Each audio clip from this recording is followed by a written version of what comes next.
Hey everyone, I'm here today at the W. Johnson warehouse in Idaho. We are getting ready to ship out some of our AM-801s.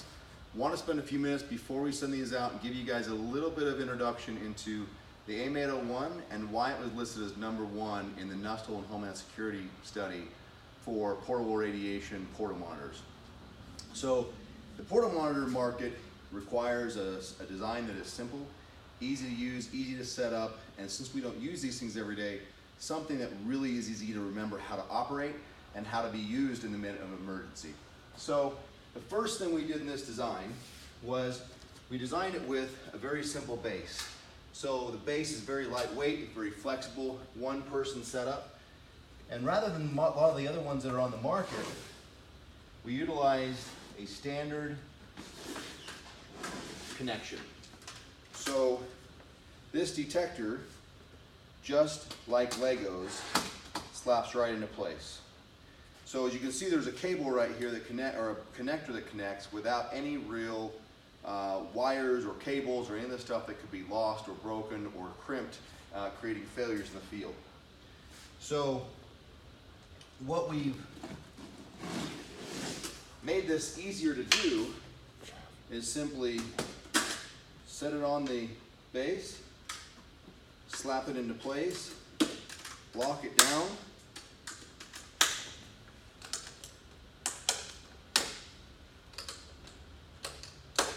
and it's ready to run. When you're done, it takes about less than 5 minutes to set up, get to full operation. Once you do, we want it even easier to operate once the thing's put together. So with a simple switch or button, first of all, it runs on AC power, or it will actually run on battery power in the event of you're in a field where there's no power available to you.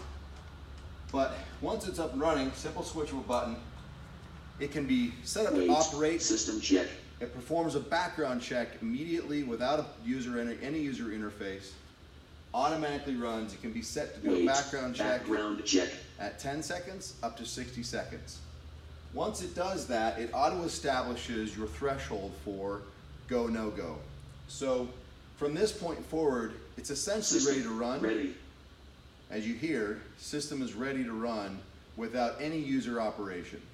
So as users walk through, auto commands will automatically tell them when there's a problem, when they don't meet the threshold, or when they need further examination or contamination monitoring by the team. So if you take a look here, beyond this, very simple to set up. You have your 4 detectors. When one of them alarms, it will point you to the area in which the contamination might be on the individual. On this setup, it's very simple, very extensive capabilities with very simple operation. So you have multiple modes. You have a walkthrough mode, which is your standard portal. Stop. You can change it to an area monitor mode, a timed count for more precise measurements, and this even comes with a drive-through mode for those that want to take this and expand it out. As you can see, I've got an alarm that I acknowledge the alarm because in the area monitoring mode, it's much more sensitive.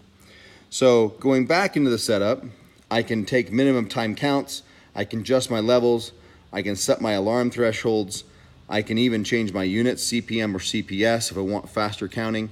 I can adjust my background, so in the event that I'm in a real high elevated background response, I can change this and adjust it to really see any threshold of materials I want to. So guys, this is just a few reasons why this is one of the top portal monitors that's on the market.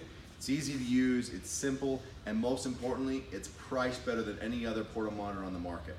So if you're looking at a way to enhance your team's emergency management capabilities and meet the FEMA requirements, this is the one to go with. So you can check us out more on the website. There's also a link below this video for the Nustal report. Give us a call if you have any questions. We look forward to hearing from you.